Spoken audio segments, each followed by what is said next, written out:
Good morning everyone. সবাই কেমন আছো? আজকে আমার একটু বাইরে যাওয়ার ছিল, তাই রুমটা তাড়াতাড়ি করে গুটিয়ে নিলাম আর পুজো করে নিলাম।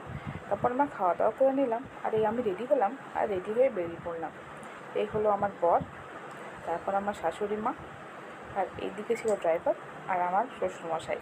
আর আমার শ্বশুরমশাই করলে আমার ছেলে ছিল। এই আমরা আমাদের গ্রাম থেকে বের হয়ে গেলাম। তারপরে আমরা, এটা কোন জায়গা আমি ঠিক জানা নেই, কিন্তু সবাই বলছিল গড় পঞ্চগড়। কিন্তু ওয়েদারটার সাথে ভিউটা জাস্ট ওয়াও। আর এটা হলো পাঞ্চেত ড্যাম। এর সামনেই আমার মাসির মেয়ে শ্বশুরবাড়ি। আজকে মেঘলা মেঘলা ওয়েদার ছিল, বৃষ্টি বৃষ্টি হালকা পড়ছিল, ওয়েদারটা খুব সুন্দর ছিল। আর আমরা চলে গেলাম বেলিয়াপুরে, আমার মাসি শাশুড়ির বাড়িতে। এটা হলো বেলিয়াপুর বাজার। আর এদিকে ওদের ঘর শান্তি, মানে ঘর প্রতিষ্ঠা হচ্ছিলো।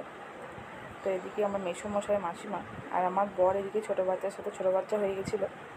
এটা হলো আমার মাসি শাশুড়ির ছেলে, এটা মামা শ্বশুরের ছেলে। আমার বর প্র্যাকটিস নেই, তাও বলছে না আমি লাঠুন ঘোরাবই।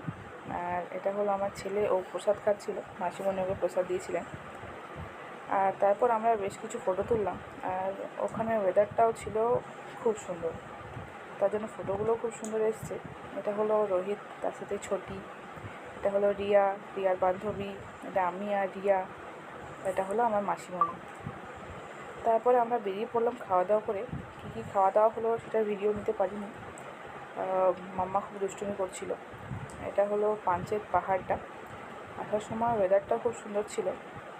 আমাদের বাড়ি ফিরতে ওই প্রায় 6টার মতো হয়ে গেছিলো। আর এটা কোন জায়গা আমার ঠিক জানা নেই। তারপরে আমার ছেলেও গাড়িতে ঘুমিয়ে গেছিলো, আমার বড়কে কোলে নিয়েছিল।